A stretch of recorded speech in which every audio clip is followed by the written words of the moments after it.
Come here, son, nephew, young man. Let me holler at you. Most people don't really want to be free from anything.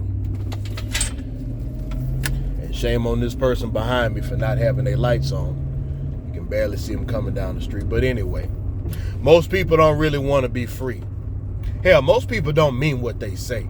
I had to learn that. My dad taught me, say what you mean what you say. And then I had to learn all people ain't raised alike. So most people say what's popular, do what's popular, that type of thing. So hopefully you're not like me and you take people or you spend too much time taking people seriously. But that's generally not the case. But in particular, freedom, whether it be economic freedom, most people aren't willing to pay the price to put in the hours to learn the laws of finance that they need to be, and discipline to be economically free, financially free. And, some of those things I had to relearn myself. And that's how I know what that means. I used to spend a lot of time trying to move up in corporations, and then I realized, okay, you know what? That's not going to lead to freedom. But like one gentleman who comments on here frequently, Mr. Phineas Henshaw said, hey man, freedom, some people just want security and safety. That's not freedom, because for you to be free, you have to be the one to provide security and safety, and everybody under you turns to you.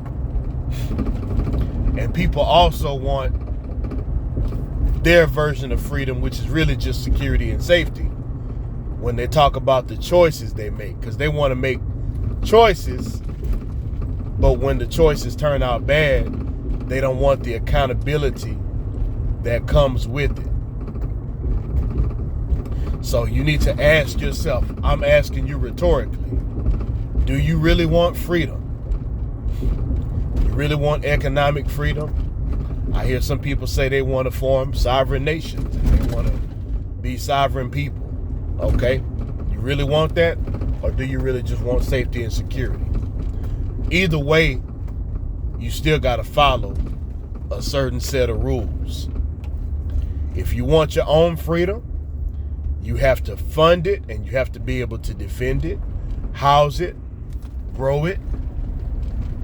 If you want safety and security, then the person who's actually free, or at least in a position of authority, you still have to bend to their authority if you want to stay under their net of safety and security. So the closest thing you can be able to do to being able to, or the closest way to get to be able to just do what you want when you want, is to actually pay the price for freedom in whatever area that may be. And when you hear people say that they want to be free, take it with a grain of salt unless you see them taking those actions.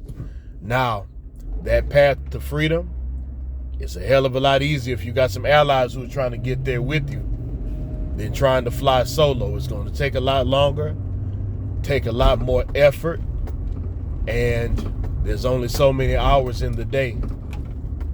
And if you're a person who only wants safety and security, and you encounter a person who wants real freedom, understand they're moving fast, they're moving hard.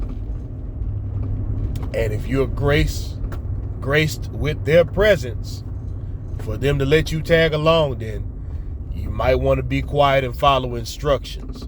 This might go over a lot of people's heads. Most people are probably going to turn this one off. But you got to figure out who you want to be. You want to be free, or do you just want to be safe and secure? Learn the rules for both and do what you need to do to get whatever it is that you want, because neither one is wrong. You just need to understand what it is you're asking for, and then you need to match it with your actions. So you can't just be wild and rambunctious and just do what you want. That's just going to land you by yourself and in bad positions. Share this video. Although few may understand it, I guarantee you there's somebody who needs it. Hit the like button. It costs you nothing. Leave me a comment. I'd like to know what viewers are thinking. And as always, golly, never lose the will to win and never lose the will to survive.